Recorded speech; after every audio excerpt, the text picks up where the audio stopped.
Buongiorno a tutti, è veramente un piacere essere qui questa mattina, tutti uniti dallo stesso Spirito che ci guida, che è lo Spirito di Cristo, e col desiderio veramente questa mattina di dargli tutta la lode, il ringraziamento, l'onore che gli spetta, perché da Lui viene la vita, è Lui che ci ha creati, siamo Suoi, apparteniamo a Lui perché Lui ci ha comprati col suo sangue prezioso. Perciò ringraziamo per questa grazia infinita questa mattina il Signore, adoriamolo. Salutiamo tutti quelli che non sono presenti qui, ma che sono a casa, che ci stanno seguendo. Una buona domenica nel Signore e unitevi insieme a noi in questa lode. Sarà una gioia veramente avervi qui, se volete, ad adorare insieme il Signore. Confida in Lui in ogni tempo, o popolo. Apri il tuo cuore in sua presenza. Dio è il nostro rifugio.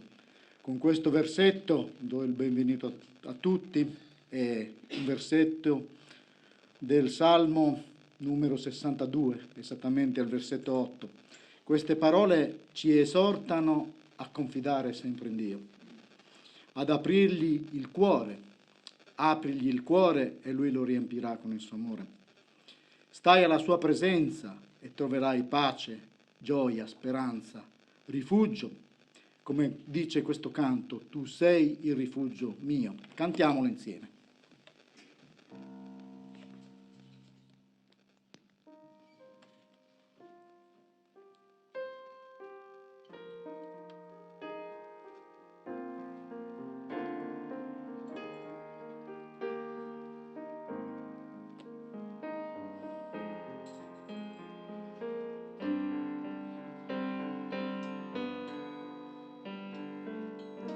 Tu sei rifugio mio, tu riempi sempre il cuore con canti di libertà e quando ho timore io confido in te, e io confido in te, anche se son la mia forza è nel Signore, io confido in te, e io confido in te, anche se son debole, la mia forza è nel Signore, io confido in te.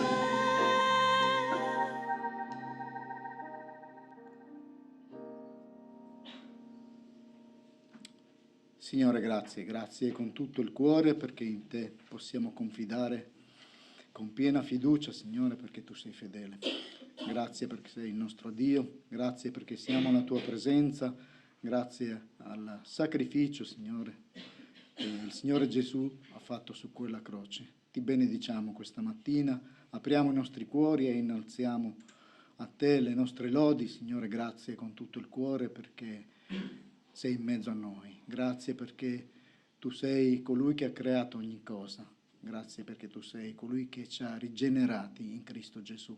E questa mattina ti benediciamo come Chiesa, ti benediciamo come popolo, ti benediciamo, Signore, come figli tuoi.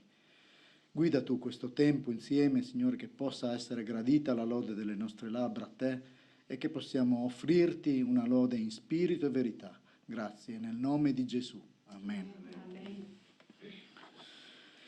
Questo salmo, Davide esprime tutta la sua fiducia a Dio, certo di trovare in Lui soccorso, protezione, rifugio, salvezza. Leggiamo i versetti 1 e 2. Solo in Dio trova riposo l'anima mia, da Lui proviene la mia salvezza. Lui solo è la mia rocca, è la mia salvezza, il mio alto rifugio, io non potrò vacillare. Solo in Dio. Solo in Dio, questa parola solo esclude tutto il resto. Davide si sente debole e l'immagine della sua debolezza è proprio questa, questa parete che pende, questo muro che si sgretola. Quindi esprime tutta la sua debolezza davanti ai nemici più forti di lui, ma allo stesso tempo questa immagine esprime l'inaffidabilità di qualsiasi aiuto che non sia Dio, la fragilità di quando si cerca l'aiuto in qualcos'altro, perché solo Dio è colui che dà la forza, solo Dio è colui che dà soccorso, solo Dio è il potente, colui che ha ogni cosa sotto il suo controllo. Certo, l'aiuto dell'uomo c'è, lo si può cercare, ma non al di fuori di Dio. Prima l'aiuto lo dobbiamo cercare in Dio e dopo Dio userà anche gli uomini per aiutare noi stessi allo stesso tempo. Possiamo quindi prendere forza da questa immagine, dalle parole di questo salmo e anche noi dire: solo in Dio trova riposo l'anima mia. Il riposare sulle promesse di Dio, riposare sulla sua fedeltà, riposare sulla sua presenza che ci ha dato attraverso lo Spirito Santo. Quindi possiamo trovare proprio questa forza, come dice questo canto: tu sei la forza, prendi forza in Lui e combatti i tuoi nemici e la vittoria sarà certa, perché Dio combatterà per noi e vincerà tutte le battaglie. Cantiamo ancora questo canto.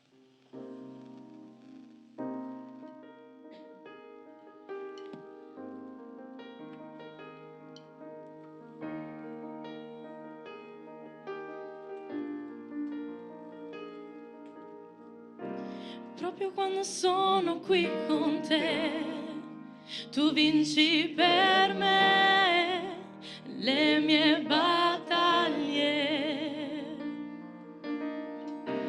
Proprio quando sono qui con te, tu vinci per me le mie infermità. In te Dio io trovo la forza per non gettare la spugna, perché Cristo ha donato il suo sangue. In te Dio io trovo la forza per non gettare la spugna, perché Cristo è in me. Tu sei la forza nella debolezza, sei la speranza del cuore mio. Tu sei la certezza in un mondo che è senza. Tu sei il mio Dio, non dubito.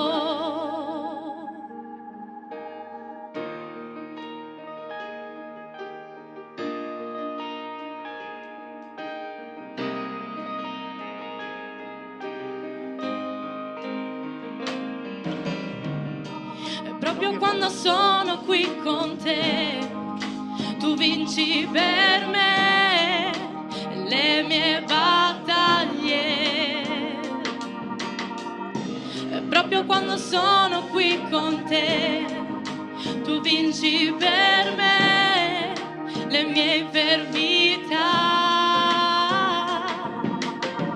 In te Dio io trovo la forza per non gettare la spugna, perché Cristo ha donato il suo sangue.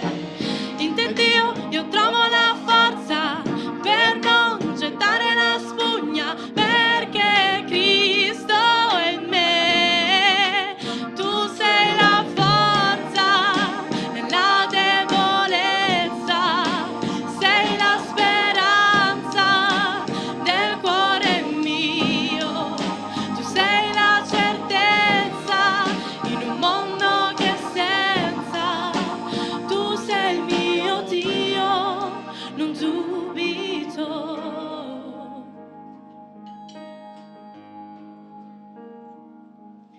Se Gesù tu sei con me, chi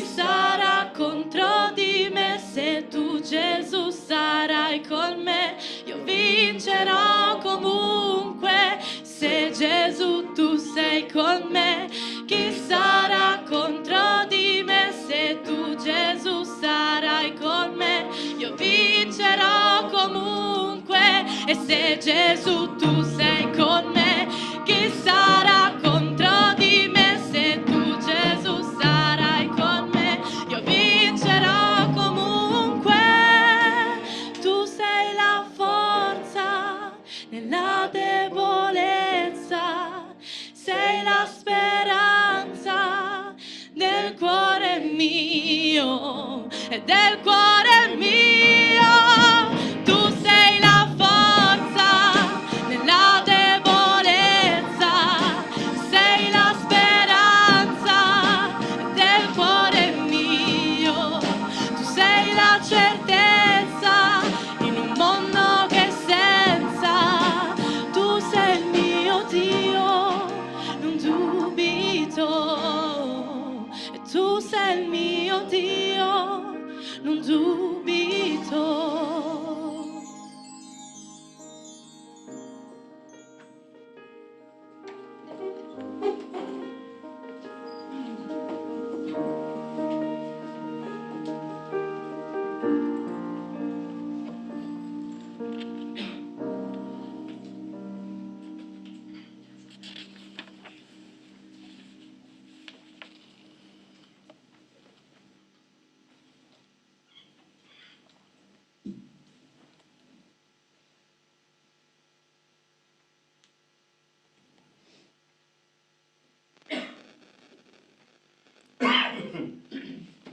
Signore, grazie che ci hai portato in sala anche questa mattina per lodarti tutti insieme. Dacci questa forza tutta la settimana di lodare, perché solo tu sei degno di lode, tu che hai dato il tuo figlio, muoio su quella croce 2000 anni fa, per la nostra salvezza. Grazie Signore. Amen. Loda te, Signore, perché tu sei la nostra forza, la nostra speranza, una speranza che è una certezza, Signore. Che quando ci accorgiamo, Signore, tu sei la nostra forza, la nostra certezza. Tu sei il nostro Dio. Sia adorato il tuo nome, Signore. Sia adorato il nome di Gesù Cristo. Amen. Amen.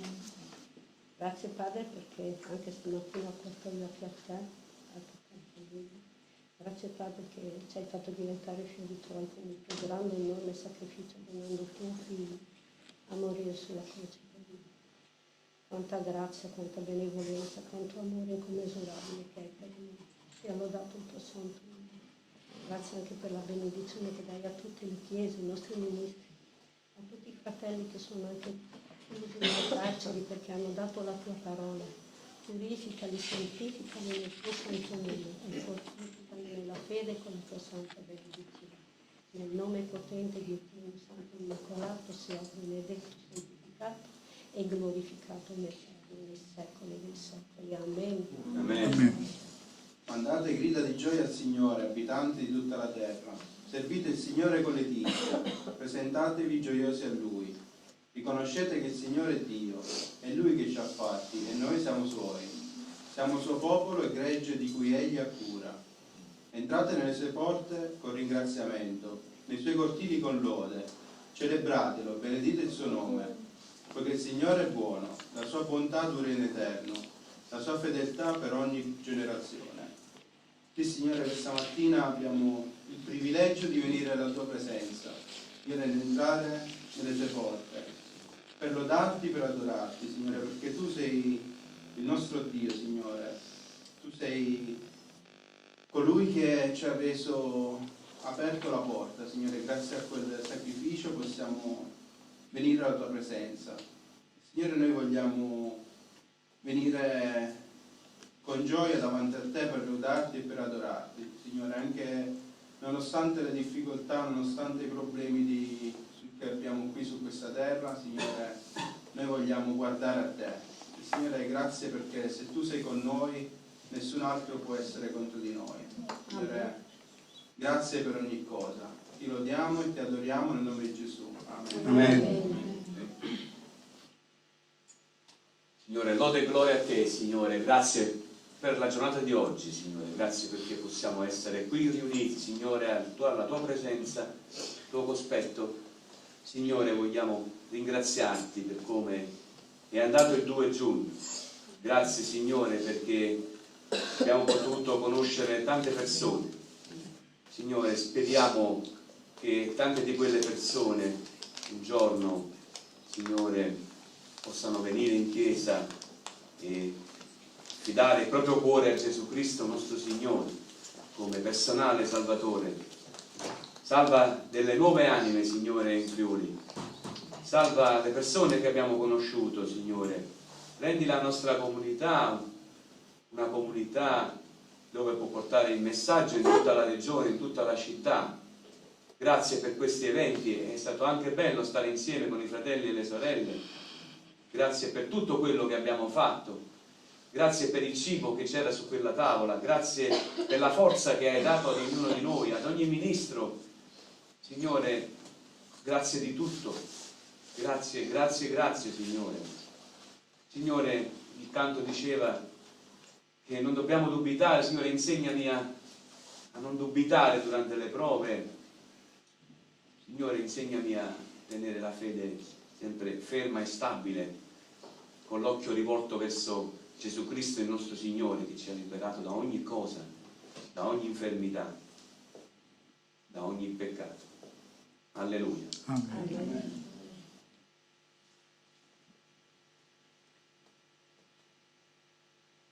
Tu sia lodato, Signore, perché tu sei colui che ci ha vivificato, dato vita, fatto vedere la tua magnificenza, la tua gioia nella vita che tu ci hai dato, Signore. Grazie, Signore, per il privilegio di appartenerti come figli, Signore, come popolo. Signore, grazie che siamo stati oggetto della tua iniziativa. Grazie che dei altri figli hanno pregato affinché potessimo appartenere al tuo popolo, Signore. Io voglio lodarti, Signore, perché a te appartiene ogni cosa, Signore. I nostri pensieri possono confidare in te. Grazie che modifichi il nostro carattere, le nostre abitudini, Signore, affinché possiamo assomigliare di più a Gesù, Signore, ogni giorno di più. Grazie per questo giorno, Signore, che ci hai offerto. Possa essere un onore a te. Te ne prego, Signore, nel nome di Gesù. Amen. Amen.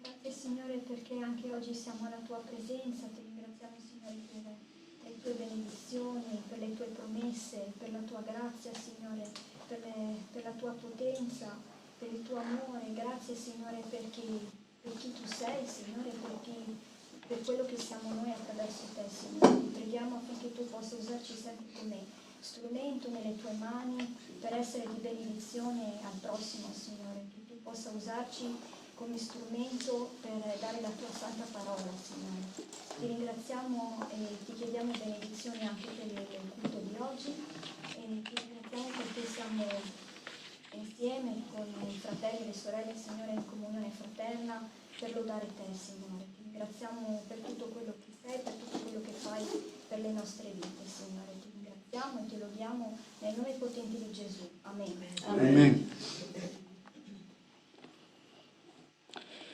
Amen. Leggiamo i versetti sempre di questo Salmo dal 5 fino al 10.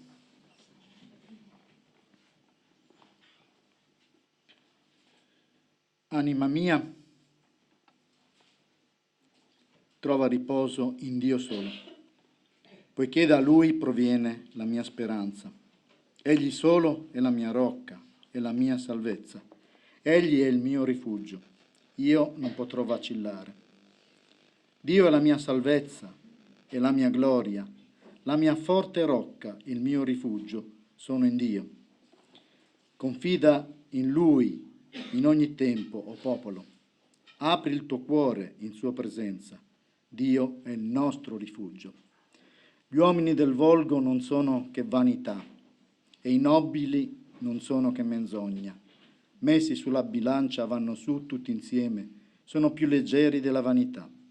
Non abbiate fiducia nella violenza, Non mettete vane speranze nella rapina. Se le ricchezze abbondano, si distacchi da esse il vostro cuore. L'invito a tutto il popolo a confidare in Dio, a non confidare sulla violenza, a non confidare nell'uomo. Dice qua: gli uomini del volgo non sono che vanità, i nobili non sono che menzogna. Messi su vanno tutti insieme, sono più leggeri della vanità. Confidare nell'uomo, confidare nelle ricchezze, confidare in qualcosa che non sia Dio, non porterà alla vittoria quando ci troviamo di fronte alle prove, quando ci troviamo a nemici più forti di noi. Quindi l'invito è a confidare in Lui con tutto il cuore. Abbiamo cantato "Tu sei la forza nella mia debolezza". Paolo diceva che la sua forza era quando era debole. Quando era debole allora era forte, perché confidava in colui che ti può dare la forza, in colui che ci aiuta, in colui che è al nostro fianco sempre. Dove troverò, dice questo canto, se non in te?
Dove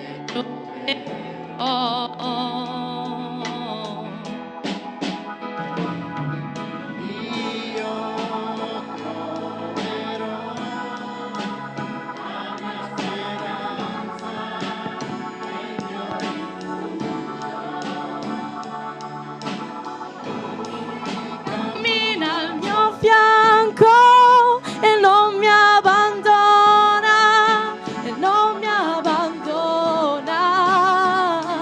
in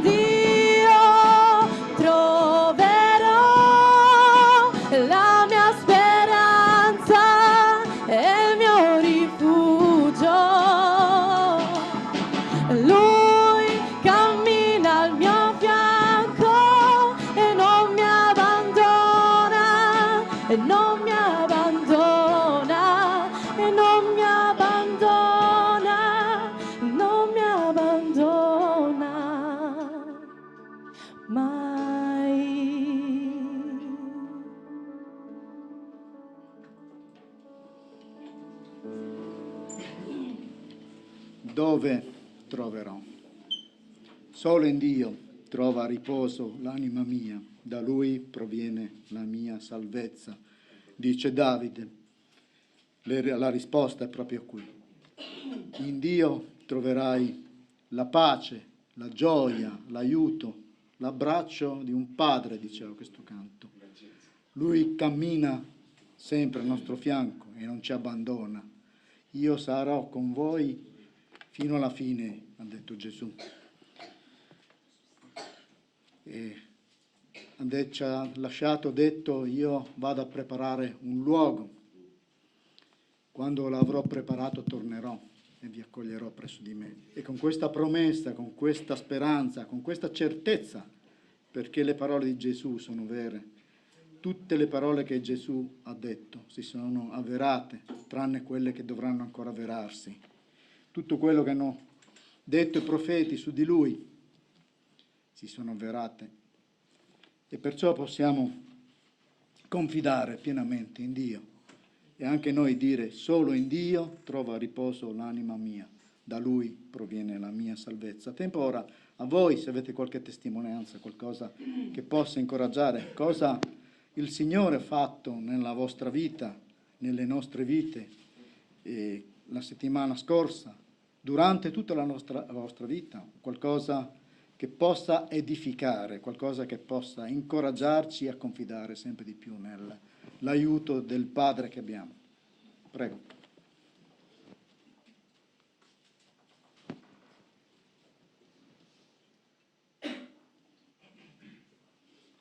Io volevo ricordare che, come abbiamo trovato nella parola, è bello quando i fratelli dimorano insieme. E ancora una volta ho scoperto che proprio relativamente all'altro giorno, anche se non siamo stati insieme per un momento di culto, ovvero i momenti di culto ci sono stati, ma sono stati anche contenuti, perché era una giornata di festa. È stato bello, ecco, questo incontrarsi insieme e questo vivere insieme, questa piccola esperienza festiva, ecco. E allora il Signore è con noi anche nei momenti in cui noi siamo rilassati, anche quando noi non siamo concentrati per il suo culto, perché i momenti sono diversi. E questa bellezza e questa serenità che Lui ci dà la possiamo godere veramente fino in fondo e lungamente. Chissà come sarà quando ci sarà la pienezza dei tempi, no? La completezza dei tempi. La pienezza dei tempi dal punto di vista biblico si è già compiuta la pienezza dei tempi, ma quando ci sarà la compiutezza assoluta chissà come sarà. Se già così è bello, ecco, chissà come sarà quando ci sarà l'atto definitivo. Lode a Dio perché Lui dona ai Suoi figli molti momenti di riposo. Grazie Vito. Io ringrazio il Signore perché nonostante i problemi miei di salute comunque mi ha dato uno strumento, Signore, per comunicare con tanti fratelli che ho sparso un po' per il mondo, tra virgolette. E ieri ho avuto una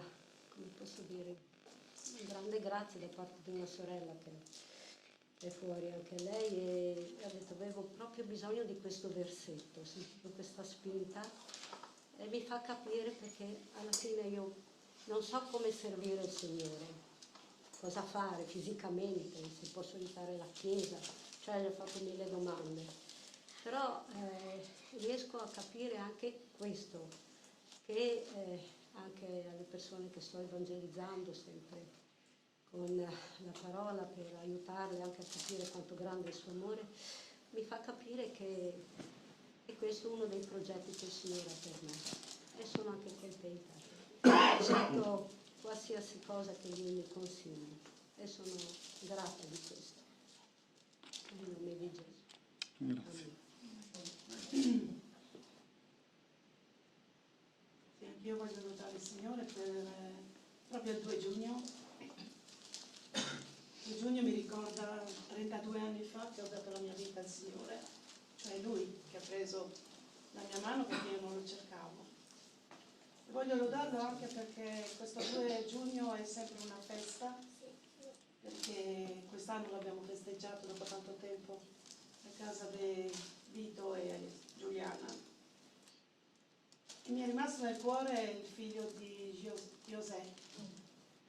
Ha parlato tantissimo e ringrazio il Signore perché lui ha potuto esprimersi, che forse da tanto tempo che non si esprimeva. Però la mia gioia è che il Signore possa toccare il suo cuore, possa mostrargli la via che lui ha scelto per lui, che possa veramente cercarlo con tutto il cuore. Questo è il mio desiderio, ma penso che è il desiderio anche del Signore, senz'altro. Sicuramente. Dio non ci delude, non ci abbandona e voglio ringraziarlo perché si è usato. Siamo mamme, siamo nonne, tante volte dobbiamo ascoltare i giovani e questa è stata un'altra opportunità che mi ha fatto molto bene e ringrazio il Signore. Amen. Grazie. È stato un bel tempo, come diceva Vito, come diceva Anita. Noi siamo solo strumenti nelle mani del Signore. Il Signore ci usa se noi ci lasciamo usare. La gloria va sempre tutta a Lui, non abbiamo nessun merito. Dio ci ha dato dei doni, ha dato dei doni alla Chiesa. Non tutti abbiamo il dono di predicazione, ma tutti dobbiamo cercare il bene della Chiesa. Tutti dobbiamo parlare di Cristo, annunciare il Vangelo. Tutti dobbiamo rivolgerci a Dio e invocare il suo nome e la sua potenza, perché come abbiamo visto non è l'uomo che compie l'opera, Dio si usa dell'uomo, Dio si è usato di Davide. Davide parla ancora oggi a noi e Davide è stato usato dal Signore, era un pastore, però è stato scelto lui come re di Israele. Perciò ringraziamo il Signore per le opportunità che ci dà e continuiamo a lasciarci guidare e a collaborare, siamo collaboratori di Dio. Il Signore sa, anche se noi non sappiamo cosa fare, il Signore lo sa e ha un piano per ognuno di noi, per la nostra vita e per la vita di coloro che il Signore ci mette sulla strada, che a volte magari perdiamo le occasioni. Bene, ora passiamo alla cena del Signore. E volevo leggere gli ultimi 2 versetti di questo Salmo, l'11 e il 12. Dio ha parlato una volta, 2 volte ho udito questo, che il potere appartiene a Dio. A te pure, o Signore, appartiene la misericordia, perché tu retribuirai secondo le sue azioni. A te, Dio, appartiene il potere assoluto dato a Cristo.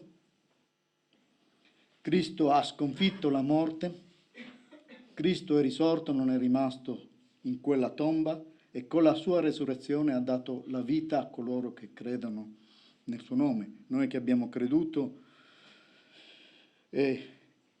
entriamo a far parte del popolo di Dio, siamo stati salvati per grazia, come dice l'Apostolo Paolo, non c'è nessun merito, tutti eravamo peccatori, da quella relazione interrotta nel giardino a causa del peccato, si è interrotta questa relazione fra Dio e l'uomo, ma questa relazione si è rilacciata, si riallaccia, si ristabilisce, si riconcilia col Padre attraverso proprio la croce di Cristo che ha portato le nostre colpe e che aspetta solo che lo riceviamo nei nostri cuori.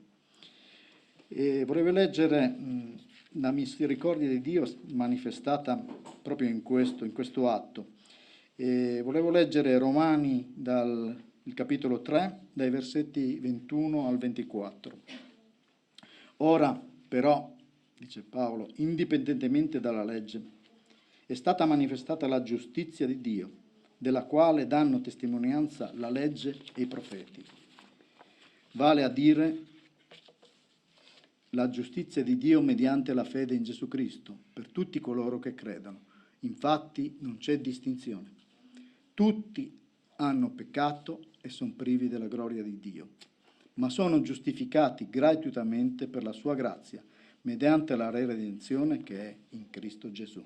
Tutti hanno peccato, tutti, come solo in Dio c'è il rifugio, trova riposo l'anima, tutti gli uomini, nessuno escluso, tutti eravamo peccatori e siamo ancora nel senso che ancora possiamo peccare, perché abbiamo ancora la carne, però abbiamo la grazia di Cristo che ci lava da tutti i peccati, ci ha lavato. Se confessiamo i nostri peccati, Egli è giusto e fedele da perdonarci i peccati. Quindi ora chiamerei qua Gianni, se mi dà una mano per distribuire e pregare per i simboli. Riflettiamo un attimino prima di avvicinarci a questi simboli del significato profondo che il pane e il vino rappresentano, perché proprio rappresentano il sacrificio fatto una volta per sempre. Cristo con un unico sacrificio, c'è scritto nella lettera agli Ebrei, ha reso perfetti per sempre quelli che sono santificati. La riconciliazione col Padre è potuta essere efficace solo perché Lui è morto, ha pagato il prezzo che dovevamo pagare noi, quindi ci ha resi giusti, come dice la giustizia mediante la fede in Cristo, ci ha resi giusti, e ora non siamo più nella posizione di essere condannati, peccatori, ma siamo stati resi giusti, anche se giusti non lo siamo per la sua grazia. Preghiamo insieme e dopo prendiamo insieme questi simboli. Grazie Signore perché Tu ci hai resi giusti, Signore, tramite il Tuo sacrificio, Signore, non per opere nostre, Signore, per fortuna non siamo noi che possiamo arrivare alla salvezza, ma Tu ce l'hai donato in modo gratuito, Signore. Ce l'hai dato lì davanti alla croce, Signore, ce l'hai dato quando sei risorto dai morti, Signore, hai vinto la morte. E Signore, grazie per il Tuo grande amore, perché questi simboli rappresentano la grandezza del Tuo amore, Signore. Quello che Tu hai fatto, Signore, non può essere paragonato a null'altro di che in questo mondo possa essere pensato e immaginato, Signore, perché l'amore che Tu hai per noi è talmente grande, talmente immenso, che è incomprensibile per noi esseri umani, Signore. Però Tu hai voluto salvarci in modo gratuito perché eravamo peccatori e Tu ci hai resi santi, Signore. Noi Ti ringraziamo e Ti lodiamo nel nome di Gesù. Amen. Amen.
Cantiamo insieme Sei di più, prima di dare la parola a Silvano.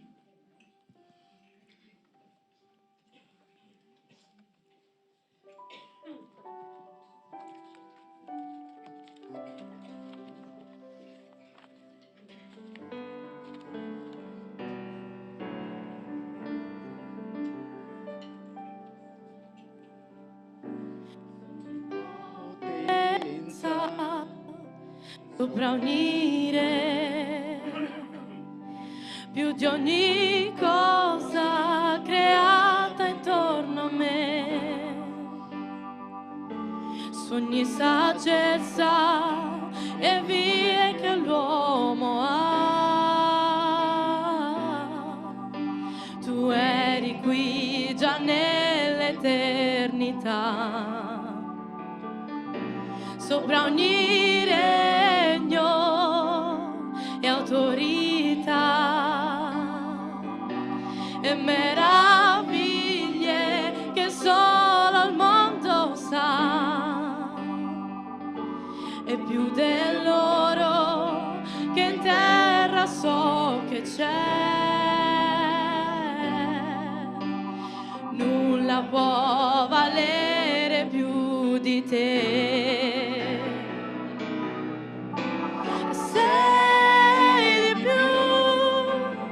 Di tutto quel che ho vissuto per morire così, solo fiore che è gettato via, l'hai scelto tu, pensando a me,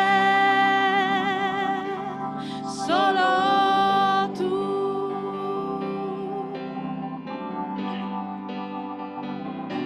ogni potenza, sopra ogni re, più di ogni cosa creata intorno a me, su ogni saggezza e vie che l'uomo ha.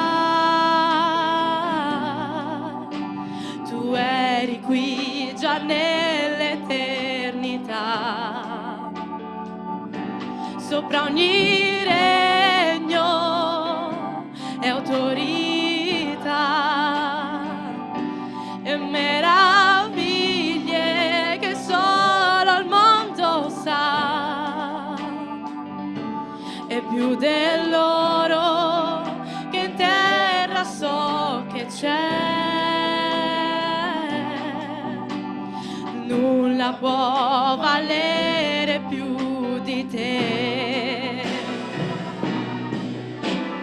Sei di più di tutto quel che ho vissuto per morire così, solo fiore che è gettato via, l'hai scelto tu,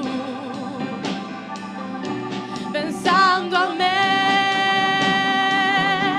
solo tu. Sei di più di tutto quel che ho vissuto per morire così, solo fiore che è gettato via, l'hai scelto tu, pensando a me, solo tu.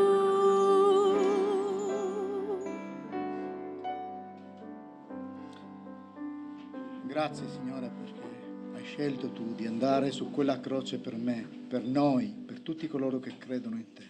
E ora continua a benedire la tua parola, Signore. Benedici il fratello Silvano, Signore, guidalo. Grazie nel nome di Gesù. Amen.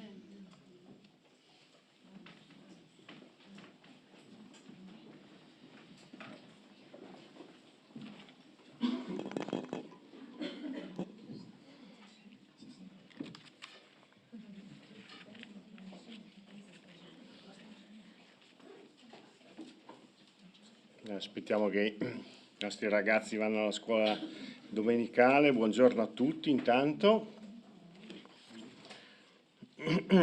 Preghiamo. Signore nostro Dio, ti ringraziamo per il privilegio di essere alla tua presenza, Signore, di essere insieme davanti a te. Grazie perché abbiamo ricordato che questo è possibile attraverso il sacrificio della croce, attraverso il sangue versato e il corpo spezzato per ognuno di noi, Signore. Grazie perché attraverso questi simboli abbiamo ricordato il tuo amore, la perfezione del tuo amore. Abbiamo ricordato la nostra adozione che avviene attraverso l'accettazione di questo, Signore. Ti ringraziamo quindi per il privilegio di essere i tuoi, di essere chiamati i tuoi figli, Signore. Nel nome di Gesù. Amen.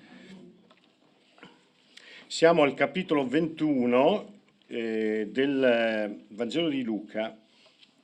L'altra volta avevamo letto insieme a voi il passo che va dal versetto 5 al versetto 24. Questo è un passaggio in cui l'Evangelista Luca prende le parole di Gesù che aprono una sorta di finestra sul futuro, sulle cose a venire. E Gesù dice delle cose molto spaventose, se vogliamo.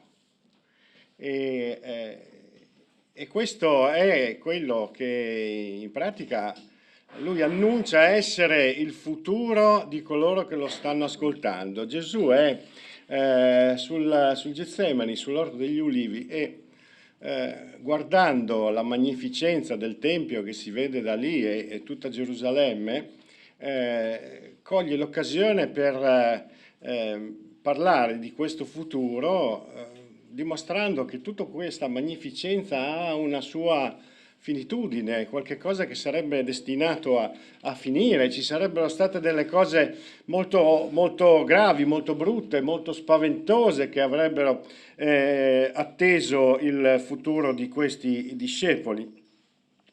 E questo messaggio coinvolge anche noi. È un messaggio, come dicevo l'altra volta, che possiamo leggere con due chiavi di lettura, quello cioè di andare a capire quelli che sono i fatti e come avverranno questi fatti, e quindi con quello che con un termine tecnico si chiama punto di vista escatologico, parola complicata per dire una cosa molto più semplice, cioè quello che la definizione ci dice che è una dottrina che vuole indagare il destino ultimo dell'uomo, cioè la fine dei tempi. Quale sarà la fine dei tempi? Questo è un approccio su cui tanti hanno detto, tanti hanno scritto, è un approccio su cui non voglio entrare, però vi incoraggio a studiare, perché la parola di Dio ha uno scopo sempre. Quindi, se oggi ancora voi non avete un'opinione, non è detto che dobbiate necessariamente averla, ma quello che dovete avere è essere consapevoli, essere informati. Quindi vi invito per conto vostro, seguendo anche l'aiuto di testi di persone che hanno conoscenza della parola, a studiare anche da questo punto di vista, che è un punto di vista importante. Ma quello su cui mi volevo concentrare, già l'altra volta abbiamo visto questo tipo di approccio, è non tanto su quello che succederà, ma perché queste cose accadono. Perché c'è una spiegazione che noi vogliamo dare a tutto questo. Il brano del capitolo 21 da 5 a 24 si può suddividere in tre tronconi, in tre parti principali. Il primo, che abbiamo visto l'altra volta, parlava della distruzione del Tempio, e abbiamo ragionato sul fatto che in questa distruzione del Tempio avviene il crollo simbolico delle nostre convinzioni religiose. La nostra religiosità si sgretola come si sono sgretolate le pietre del Tempio, e non voglio tornare su questo argomento, ma abbiamo ragionato sul significato che possiamo attribuire a questo momento in cui le nostre convinzioni religiose tutto in un tratto crollano come un castello di carte. La seconda parte invece parla di persecuzione, che sarà quella di cui parleremo questa mattina, che si sviluppa dal versetto 9 al versetto 19, che adesso andiamo a leggere insieme. L'ultima parte sarà quella che ha come oggetto, come soggetto, la distruzione di Gerusalemme, versetti 20 a 24. Questa mattina quindi leggeremo dal 9 al 19.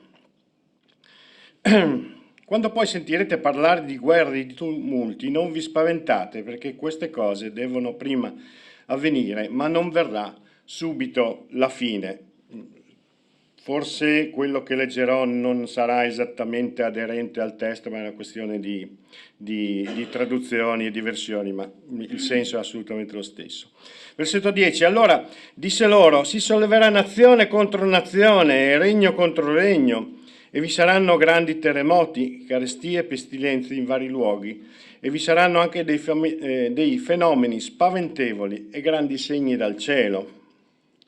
Ma prima di tutte queste cose vi metteranno le mani addosso e vi perseguiteranno, consigliandovi alle sinagoghe e mettendovi in prigione, e sarete portati davanti ai re e ai governatori a causa del mio nome. Ma questo vi darà occasione di testimoniare. Mettetevi dunque in cuore di non premeditare come rispondere a vostra difesa, perché io vi darò una favella, una sapienza a cui tutti i vostri avversari non potranno contraddire o resistere. Or voi sarete traditi anche dai genitori, dai fratelli, dai parenti e dagli amici, e faranno morire alcuni di voi. E sarete odiati da tutti a causa del mio nome, ma neppure un capello del vostro capo perirà. Nella vostra perseveranza guadagnerete le vostre anime. Diciamo che questi versetti non è che ci sollevino tanto il morale questa mattina, no? E si parla di cose assolutamente terribili, ma il nostro obiettivo di questa mattina è andare a capire perché il Signore ci parla di questo. E adesso andiamo a guardare punto per punto.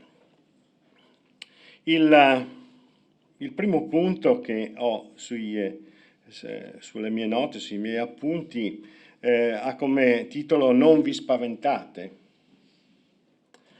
Da versetto 9: quando poi sentirete parlare di guerre e di tumulti, non vi spaventate, perché queste cose devono prima avvenire, ma non verrà subito la fine.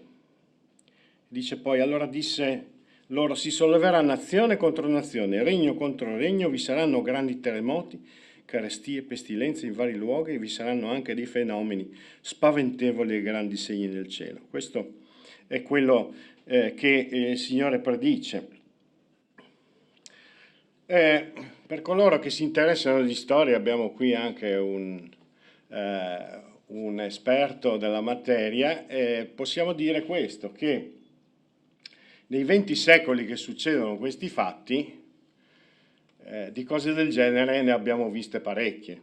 Leggevo l'altro giorno, mentre stavo preparando questa meditazione, mi ha incuriosito andare a vedere delle statistiche storiche sugli avvenimenti di guerra, e io sono uno che ama molto guardare i numeri, no? E mi è venuto fuori una rappresentazione in cui il risultato dell'analisi storica era che fra le potenze, le varie potenze mondiali che si sono alternate nel corso della storia, sono stati quasi più i momenti in cui erano impegnati a fare la guerra che a fare la pace. Quindi, voglio dire, il Signore ci aveva azzeccato proprio preciso, solo che è avvenuto durante tutta la nostra storia. 20 secoli di storia, 20 secoli di guerre e di momenti di pace veramente molto fragili, molto labili, che duravano veramente poco. E se guardiamo a queste cose, quanto vale per la guerra vale anche per le carestie e le pandemie. E anche qui, riguardando, noi siamo appena usciti, parlo piano, da una pandemia che ha sconvolto la nostra esistenza, e per noi è stato un avvenimento assolutamente straordinario, tant'è che credo che i ragazzi avranno da raccontare ai loro figli, ai loro nipoti di questo momento storico che abbiamo vissuto, ma andando indietro non tanto nel tempo, fatti del genere sono già accaduti. La spagnola all'inizio del Novecento, ma ancora il buon Manzoni ci raccontava della peste, no? Per coloro che hanno avuto la pazienza di leggere I Promessi Sposi. Tutte cose già successe, così come le carestie. I nostri genitori, i miei genitori, sono fra quelli che, dato che non avevano possibilità di sopravvivere, fecero la valigia e se ne andarono a lavorare all'estero. Oggi siamo di fronte a una società in cui milioni di persone si spostano dall'Africa, da situazioni di guerra, ma soprattutto di carestie, perché noi ci ricordiamo, prestiamo attenzione a soccorrere coloro che fuggono dalla guerra, ma ci sono milioni di persone che fuggono dalla povertà più assoluta, dalla mancanza del necessario. E tutte queste cose il Signore ce le aveva dette. Però se siamo altrettanto onesti storicamente, se guardiamo invece quello che succedeva prima di Cristo, più o meno le cose erano le stesse. Se guardiamo solo all'Antico Testamento, l'Antico Testamento è pieno di narrazioni di battaglie combattute. Davide a un certo punto, Dio dice a Davide che non potrà essere colui che costruisce il Tempio perché sotto il suo regno si versò troppo sangue. E lo stesso vale anche per le carestie, ci ricordiamo insomma del lavoro di Giuseppe nell'Antico Testamento. Non voglio dilungarmi oltre, ma questo per dire che cosa? Che veramente non c'è nulla di nuovo sotto il sole? Prima di Cristo, dopo Cristo, il mondo sembra essere andato, forse con le dovute proporzioni, ma ha funzionato sempre nella stessa maniera. Ma allora è veramente così? È veramente che non c'è nulla di nuovo sotto il sole? In realtà non è proprio così. Perché proprio in questo momento in cui Gesù parla, c'è un momento di grosso cambiamento. Dio si è incarnato. Quel Dio che era lontano, che nessuno aveva mai visto, che appariva come una nuvola, come una colonna di fuoco, che appariva assumendo le sembianze di alcuni altri, ma in realtà non manifestandosi mai a tu per tu, si è incarnato. Questa è la grande differenza. In questo momento storico della storia dell'umanità, Dio si è incarnato. E Gesù si fa uomo, come dice l'Epistola agli Ebrei, per simpatizzare con le nostre infermità. Ebrei 4,15 dice infatti: noi non abbiamo un sommo sacerdote che non possa simpatizzare con le nostre infermità, ma uno che è stato tentato in ogni cosa come noi, senza però commettere peccato. Questa è la grande differenza. Il mondo è sempre andato avanti così, continua a funzionare così, ma a un certo punto Dio si è fatto uomo ed è sceso in mezzo a noi, ha camminato insieme a noi, dice la parola, e l'Epistola agli Ebrei ci dice che in lui è un sommo sacerdote che può simpatizzare. Tante volte abbiamo sottolineato l'umanità di Gesù, che prova sulla sua pelle quello che possiamo provare noi. Ecco che Gesù è Dio fra noi. La presenza di Gesù nelle vite dei suoi discepoli e anche nelle nostre vite rappresenta un riscatto, rappresenta una novità, rappresenta uno spartiacque fra quello che era stato e quello che sarà. Oggi noi siamo qui perché abbiamo conosciuto Cristo, ed è questa la grande differenza in tutto questo racconto. Però il rischio di confondere il nostro riscatto e la nostra redenzione con una protezione incondizionata è un rischio molto concreto.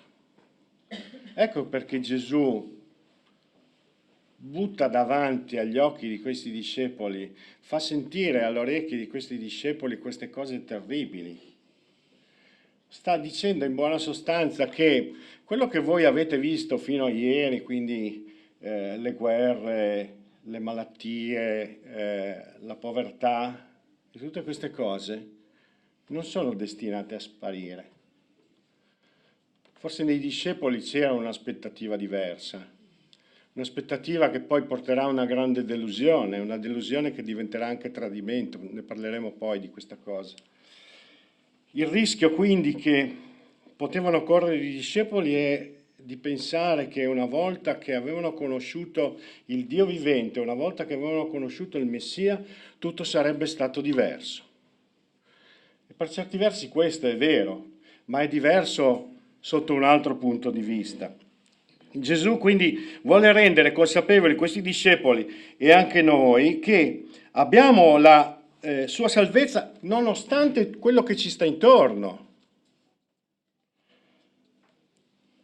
Noi siamo suoi nonostante tutto quello che ci succede, e quello che ci succede, dice Gesù, sarà alle volte davvero terribile. La scrittura, come dico sempre, è molto onesta. La grande differenza che c'è fra la Bibbia e altri testi religiosi è che la Bibbia ci presenta un Dio molto onesto, che non nasconde nulla, che non ci racconta una bella storia, una bella verità condita di qualche cos'altro. Il Signore quindi invita i Suoi a non temere. Si parla appunto di rumori, di percezione, di ciò che sta per accadere. E quindi il Signore ci dice: fate attenzione, state attenti che queste cose succederanno.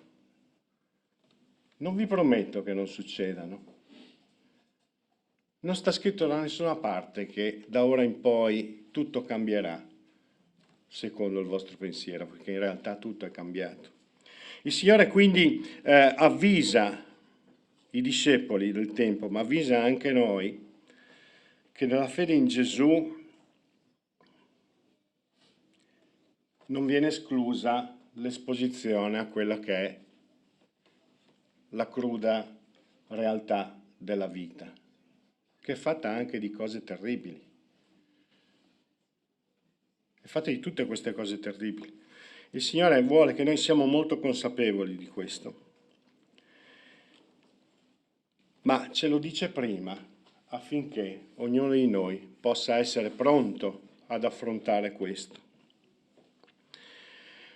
Ci mette nella condizione di riuscire a essere consapevoli di quello che ci sta davanti, a non essere sorpresi, a non essere, fra virgolette, ingannati da una falsa aspettativa. E noi tutti veniamo, almeno parlo per me, da un racconto del Vangelo in cui la presenza di Gesù è una presenza che risolve qualsiasi situazione. Ed è una verità del Vangelo questa, non è una falsità, è una verità assoluta. Solamente che alle volte il racconto del Vangelo si ferma qui. Ci mostra una parte che è la parte più gradevole del Vangelo, ma se ci siamo fermati solo a questa parte, quando verranno le guerre, quando verranno le malattie, quando verranno le difficoltà, questo Vangelo sembrerà essere una grande bugia. E Gesù, che è molto onesto, sta dicendo non pensate che seguire Gesù sia come questi 3 anni che abbiamo passato insieme, dove siamo stati bene, dove abbiamo visto delle cose straordinarie, abbiamo visto i morti risuscitare, gli zoppi che camminano, i ciechi che riprendono la vista, in cui siamo stati bene, in cui è stato piacevole ascoltare le parole del Maestro. Le parole del Maestro erano le parole che facevano meravigliare tutti. Nel Tempio tutti pendevano dalle labbra, dice il Vangelo di Luca, ascoltando le parole di Gesù. Ma Gesù ci sta dicendo non è sempre così, è anche così. Però c'è un'altra parte in cui il Signore mette le mani avanti dicendo non fatevi sorprendere. Il Vangelo non è solo questo, il Vangelo è anche capacità di affrontare la vita, di affrontarla nel modo giusto, perché la vita alle volte è veramente tremenda. E questo senso di terrore si definisce attraverso questi elementi, la guerra, la persecuzione, la malattia, la sciagura. Il Signore vuole che il nostro Vangelo sia un Vangelo completo, un Vangelo vero, affinché non siamo sorpresi nel momento in cui le difficoltà arriveranno, perché scopriremo più tardi, le difficoltà arrivano e arrivano sempre.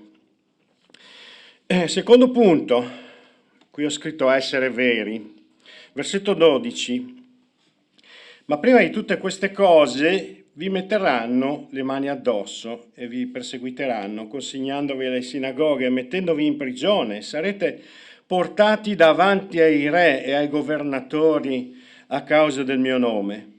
Ma questo vi darà occasione di testimoniare. Mettetevi dunque in cuore di non premeditare come rispondere a vostra difesa, perché io vi darò una favella, una parlantina, e una sapienza a cui tutti i vostri avversari non potranno contraddire o resistere. Non bastano le guerre, non bastano le catastrofi, non basta la carestia, c'è anche un altro aspetto che è quello della persecuzione. La persecuzione è per sua definizione una lotta spietata, una contrapposizione violenta contro quella minoranza che dissente dal pensiero dominante, quei pochi che non parlano come la massa, che raccontano una verità alternativa rispetto a quello che è il pensiero comune. E quando succede questo, e succede anche a prescindere dal fatto che stiamo parlando di fede, ma può essere anche politica alle volte, no?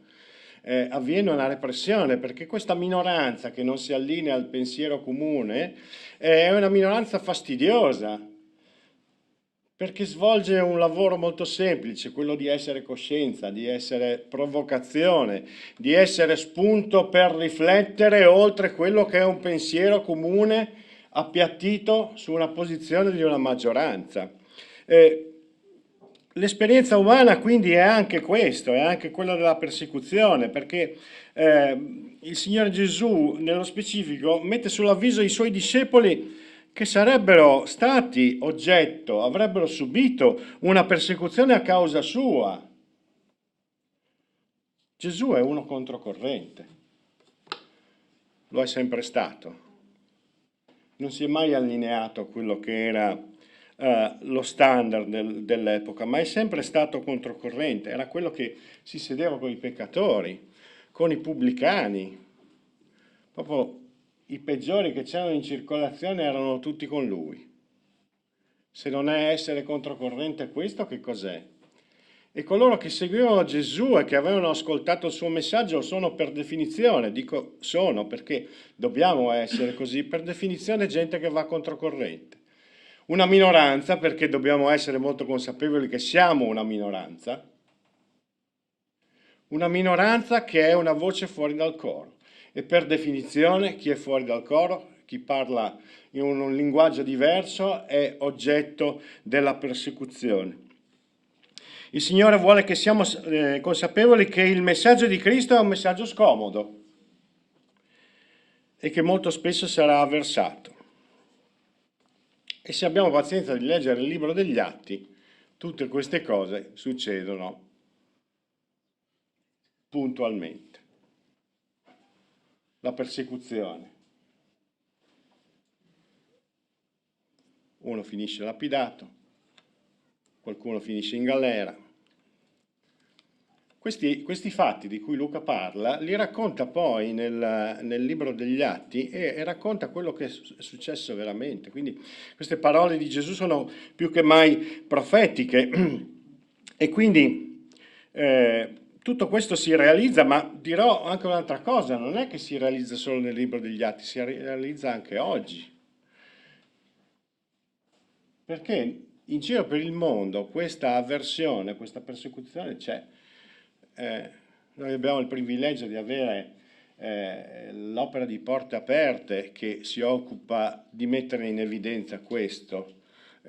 Ci tocca la coscienza per sollecitare gente che come noi vive tutto sommato abbastanza comoda, anche se vi dirò che questa comodità nel momento in cui vogliamo essere veramente una voce fuori dal coro non è più così comoda.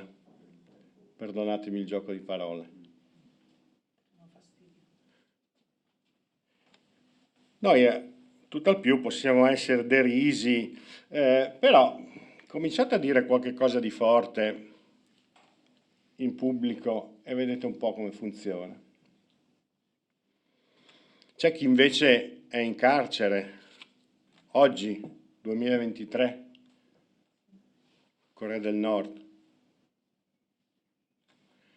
le Maldive, il luogo dove tutti ambiscono ad andare, è uno dei luoghi dove la persecuzione contro i cristiani è più marcata.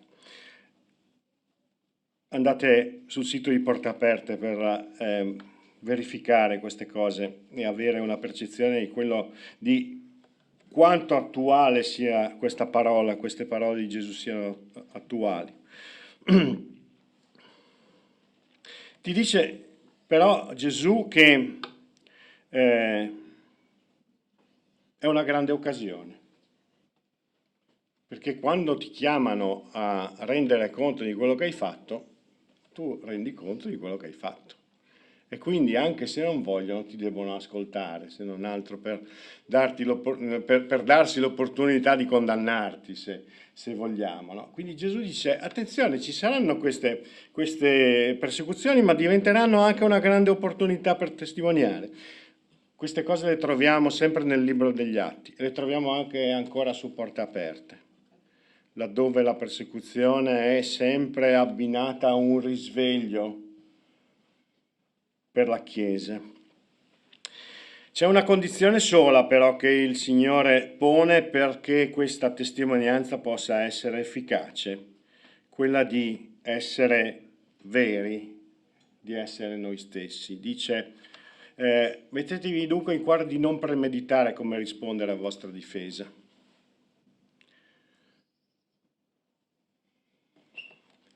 Perché non dobbiamo meditare a cosa dire? Perché tutto quello che possiamo costruire, che possiamo preparare, mettere nel cassetto, è un po' una sorta di finzione, una sorta di copione da recitare. E il Signore invece ci chiede di lasciar perdere questo, di essere molto noi stessi, di essere veri, di essere trasparenti, di lasciar perdere quelli che possono essere dei copioni di tipo identitario, dei cliché che ci portiamo indietro come cristiani evangelici, magari di qualche denominazione piuttosto che un'altra. Devo dire che forse col passare degli anni, diventando un po' più vecchio, sono sempre un po' più allergico a questo tipo di atteggiamento. E capita subito di comprendere la genuinità, la spontaneità della fede con cui un fratello e una sorella parlano rispetto a coloro che invece parlano quasi per slogan o perché sono cresciuti in un determinato modo di esprimersi. C'è una netta differenza che si vede. è come riconoscere il marchio originale rispetto a quello contraffatto. Insomma, quello contraffatto alla fin fine, anche quando è fatto bene, si vede, insomma, no? Il Signore ci chiede di essere molto genuini rispetto a questo, perché le persone lo capiscono. Capiscono quando stiamo vestendo i panni di chi non siamo, quando stiamo recitando una parte che non è la nostra parte, ma riescono anche a capire molto chiaramente quando quello che noi stiamo dicendo, quello che noi stiamo presentando, siamo veramente noi stessi. Se quella fede che noi diciamo di avere, quelle cose che diciamo di pensare, sono effettivamente quelle che noi pensiamo, non quelle che ci ha insegnato qualcuno e che dobbiamo ripetere così come ce l'ha spiegato. La condizione quindi è quella di essere molto sinceri, molto veri, perché dice: vi darò una favella, parola antica che si può parafrasare con un'eloquenza, una capacità espositiva, una parlantina, no? Uno che insomma la sa raccontare. Vi darò questo e la gente rimarrà talmente colpita da questo che non riuscirà a replicare. Il libro degli Atti ci conferma questo. Dice Pietro: noi siamo degli umili pescatori, però il discorso di Pietro stende tutti quanti. E lo stesso vale per noi. Questo in virtù di cosa? In virtù del fatto che il Signore ci ha promesso un consolatore, così viene chiamato nei capitoli dal 14 al 16 del Vangelo di Giovanni, quel consolatore che è il Dio che abita in noi, lo Spirito Santo.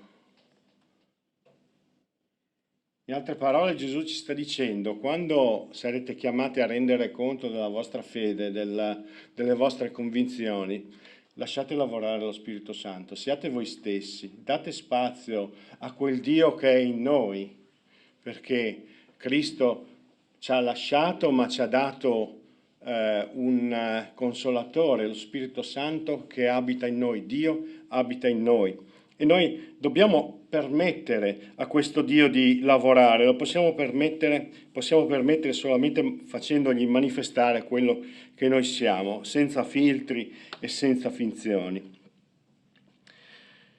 Quindi persecuzioni anche, oltre che guerre, carestie, cataclismi, c'è ancora una cosa, che è l'esperienza del tradimento. Versetto 16 e 17. Ora, voi sarete traditi anche dai genitori, dai fratelli, dai parenti e dagli amici, e faranno morire alcuni di voi, e sarete odiati da tutti a causa del mio nome. Che cos'è il tradimento? Il tradimento è il venir meno a una promessa, a una fiducia, a un impegno, alla fede data, qualche cosa che è l'accordo solenne, sacro, che avviene fra due persone, o che avviene fra noi e Dio, per esempio. Il tradimento è venir meno a questa promessa, a questo impegno solenne. Quanti di voi sono stati traditi? Non dovete rispondere, tranquilli. E quanti di voi hanno tradito? E anche qui dovete rispondermi. E se vi è capitato, provate a pensare alla sensazione che avete avuto nel momento in cui questo è successo. E credo un'esperienza comune è quella di un sentimento terribile, di un momento in cui sprofondiamo nella disperazione, nella delusione, soprattutto perché questo tradimento implica il fatto che siamo stati delusi, l'impegno è stato infranto da parte di persone che c'erano molto vicine. Se era un estraneo non è che ci è importato molto. Più che altro è un mascalzone, un disonesto, ma non è un traditore quello. Un traditore è qualcuno che ci è vicino, qualcuno di cui noi ci fidiamo, di qualcuno che noi amiamo, che abbiamo un legame molto stretto, un legame affettivo, un vincolo molto forte. E è un momento terribile, soprattutto perché quello che dovrebbe essere la persona cara è la persona che ci volta le spalle. E ci volta le spalle fino al punto anche, dice, farà morire alcuni di voi. Ora in questo far morire c'è il concetto vero e proprio della morte fisica, ma c'è anche un concetto di morte affettiva, di profonda delusione, quello che in psicologia viene definito come un lutto, una separazione. Gesù ci avvisa che seguirlo implica la possibilità di perdere la lealtà di queste persone, di incappare in questo doloroso tradimento, però è il Signore stesso, come dicevo prima, è colui che ha simpatizzato con le nostre passioni ed è Lui stesso che sperimenta questo tradimento. Il Signore Gesù sperimenta questo tradimento. E quando pensiamo al tradimento di Gesù, a cosa pensiamo? A chi pensiamo? A Giuda. E poi? Pietro. A tutti gli apostoli poi l'hanno abbandonato e tradito. Parte 1. Parte 1, sì. Il tradimento di Gesù è un tradimento che ha delle proporzioni, quasi tutti. I discepoli non erano 12 solo. In alcuni passaggi si parla di 70, ne erano molti di più probabilmente. E ai piedi della croce troviamo le donne e Giovanni.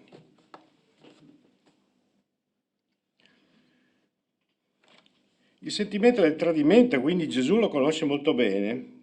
Giuda lo vende per 30 denari, che secondo alcuni esperti sono circa 2.500 euro di oggi.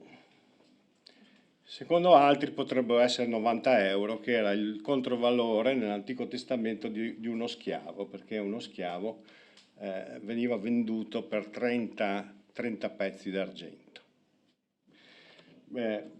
Lasciamo il tradimento di Giuda per un'altra riflessione, altrimenti poi la prossima volta non so cosa raccontarvi. Il sentimento del tradimento di Gesù è un sentimento che quindi egli vive. Giuda lo bacia nel giardino, Pietro impreca per negare di conoscerlo e davanti alla croce non c'è nessuno se non le donne e Giovanni. Tutti gli altri, dice la parola, seguirono da lontano.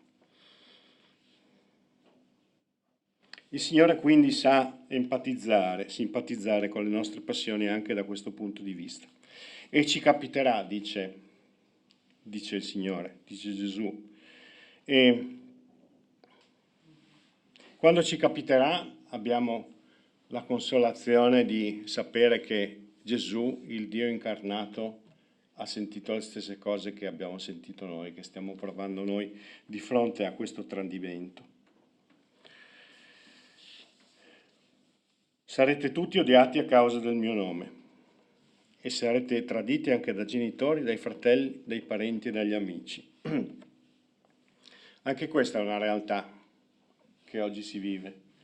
Chiedete ai fratelli di Trieste, che vengono dall'esperienza della fede musulmana, cosa è successo nel momento in cui hanno abbandonato la loro fede e hanno abbracciato e hanno seguito Cristo. Chiedete cosa è successo nelle loro famiglie. Questa è una realtà che ancora oggi è quanto mai vera e non è solo il momento in cui Gesù parla, avvisando, mettendo sul chi va là i suoi discepoli. Allora voglio concludere raccogliendo un po' questi pensieri. Il Signore quindi vuole attraverso questi versetti comunicare alcuni aspetti molto importanti della nostra fede. Prima cosa che troviamo meditando su queste parole è che seguire Cristo non ci pone al di fuori delle sollecitazioni della vita. Se il Vangelo che abbiamo ascoltato ci diceva qualche cos'altro, era un Vangelo, nella migliore delle ipotesi, zoppo. Il Signore ci mette davanti al fatto che seguire Lui non ci porta un'esclusione dalle sollecitazioni della vita, sollecitazioni che alle volte sono brutali, sono dolorose. L'abbiamo ascoltato, l'abbiamo letto, l'abbiamo meditato. Avere Cristo come proprio Signore non ci risparmia dal provare il dolore che produce la tragedia della guerra, quella del disastro. Abbiamo visto in queste settimane cosa vuol dire affrontare una situazione di una catastrofe. Dalla brutalità di una malattia anche. Seguire Cristo, quindi, prima di tutto, non rende la vita in discesa, non ci mette al riparo da quelli che consideriamo giustamente guai. Anzi, alle volte seguire Cristo complica piuttosto la vita, perché è un po' fare il salmone, quindi risalire la corrente, andare contro la corrente. E questo porta le sue conseguenze. Significa anche il tradimento delle persone che pensavamo fossero le persone nostre più vicine, che in realtà nel momento opportuno o nel momento meno atteso ci voltano le spalle. E allora la domanda fondamentale che dobbiamo farci è questa: ma allora perché seguire Cristo? E questa domanda ve la siete fatta, ce la siamo fatta, credo ce la continuiamo a fare, ma è la domanda che forse tante persone a cui state cercando di testimoniare il Vangelo vi faranno. Perché succedono queste cose? Perché muoiono i bambini? Perché? In realtà è una domanda a cui il Signore forse non vuole neanche rispondere, ma ci mostra invece qual è il vero significato del seguire Cristo. E per cercare di dare una risposta a questo, voglio rapidamente, perché il tempo è andato via veloce, trovare la spiegazione di questa risposta nella similitudine che Gesù fa parlando di una casa edificata sulla roccia e di una casa edificata sulla sabbia. Matteo 7, 24 a 27. Perciò chiunque ascolta queste mie parole e le mette in pratica, io lo paragono a un uomo avveduto che ha edificato la casa sopra la roccia. Cadde la pioggia, vennero le inondazioni, soffiarono i venti e si abbatterono su quella casa, però essa non crollò, perché era fondata sulla roccia. Chiunque invece ode queste parole e non le mette in pratica sarà paragonato a un uomo stolto che ha edificato la sua casa sulla sabbia. Cadde poi la pioggia, vennero le inondazioni, soffiarono i venti, si abbatterono su quella casa, essa crollò e la rovina fu grande. Questo è in estrema sintesi il significato di seguire Cristo. Perché per entrambe le case è arrivata la tempesta, è soffiato il vento, si è abbattuta sulle case. Non c'è una differenza fra una casa fatta sulla roccia, dal punto di vista dell'esposizione, voglio dire, agli agenti atmosferici, le case erano in una condizione assolutamente uguale. La differenza sta nel fatto di dove è fondata questa casa. Quindi perché seguire Cristo? Perché seguire Cristo è proprio costruire la nostra vita su una roccia, su qualche cosa di solido che non viene mai meno. Il Signore non ci dice che non pioverà, ci dice invece che piove, e piove pure tanto. E questa pioggia ha quelle forme, quelle manifestazioni di cui abbiamo parlato prima. Però Gesù ci vuole preparare a essere consapevoli di questo, ma nello stesso tempo ci dice anche che costruendo la nostra vita su di Lui, sui Suoi insegnamenti, perché la roccia sono gli insegnamenti di Cristo, allora questa casa ha tutte le possibilità di riuscire a essere resistente a queste inondazioni, a questi venti che si abbattono. Gesù ci esorta a non temere e soprattutto non essere spaventati e disorientati da quello che la vita ci riserva, che tanto prima o poi qualche cosa succede. Ma dobbiamo confidare sempre in Lui in ogni momento, in tutte le nostre battaglie personali, sapendo che Lui è quel Padre di cui parla il Deuteronomio, un Padre che si prende cura del proprio Figlio. E concludo con questo versetto, con questi versetti, Deuteronomio capitolo 1, versetti da 28 a 31. Dove possiamo andare?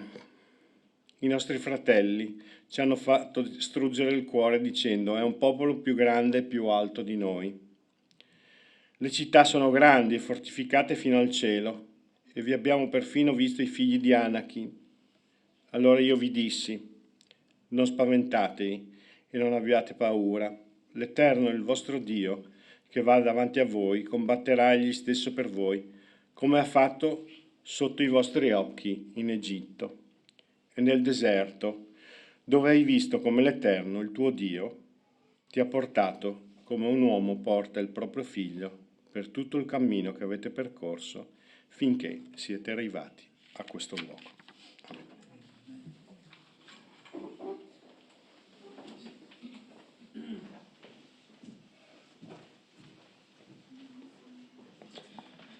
Grazie Silvano, grazie al Signore che ci dice le cose come stanno. E mentre tu parlavi mi veniva in mente la preghiera che Gesù ha fatto per gli Apostoli, ma che ha fatto per noi. E sul Vangelo di Giovanni, a proposito di essere odiati, di essere perseguitati, al versetto 14, è qualcosa che mi è venuto adesso, quindi non sarà proiettato. Capitolo 17, Gesù dice così: io ho dato loro la tua parola e il mondo li ha odiati, perché non sono del mondo, come io non sono del mondo. Non prego che tu li tolga dal mondo, ma che tu li preservi dal maligno. E poi ha pregato non solo per loro, io prego per tutti gli altri, più avanti dirà, che hanno creduto attraverso la sua parola. Quindi, non appartenendo al mondo, è normale che siamo contrastati dal mondo quando parliamo di Gesù, perché Gesù è scomodo, ma Gesù allo stesso tempo è colui che dà la vittoria. E quindi adesso con un canto, Io credo in te Gesù, vogliamo salutare tutti quelli da casa e invitarvi a seguirci ancora sui nostri canali, e se volete venire a trovarci siete benvenuti. Buona domenica a tutti.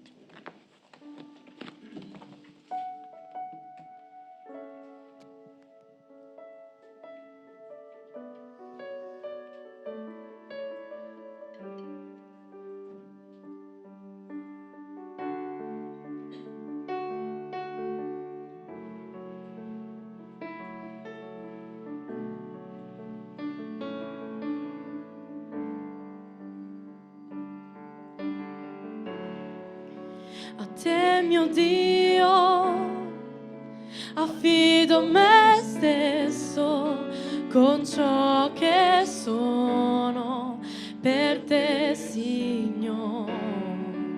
Il mondo mio è nelle tue mani e sono tuo per sempre.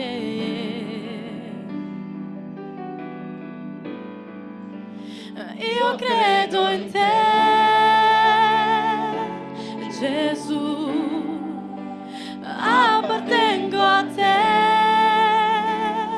Signore, è per te che io vivrò, per te io canterò con tutto il cuore.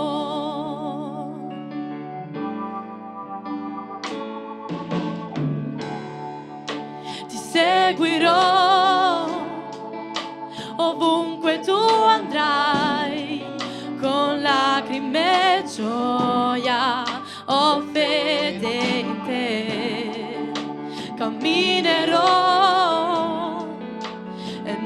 le tue vie, nelle promesse per sempre.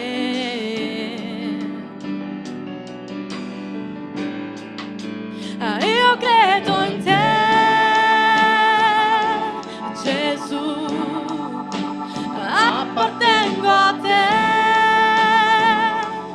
Signore, è per te che io vivrò, per te io canterò con tutto.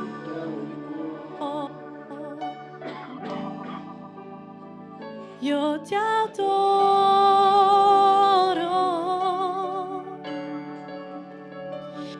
ti adorerò,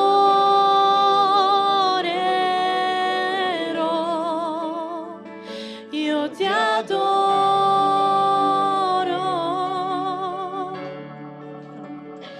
e ti adorerò,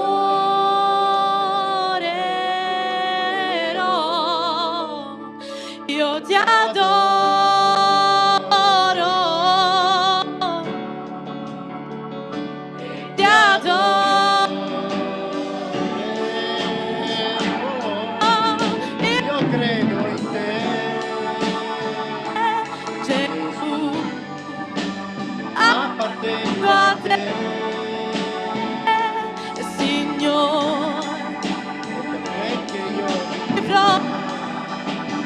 Io canto.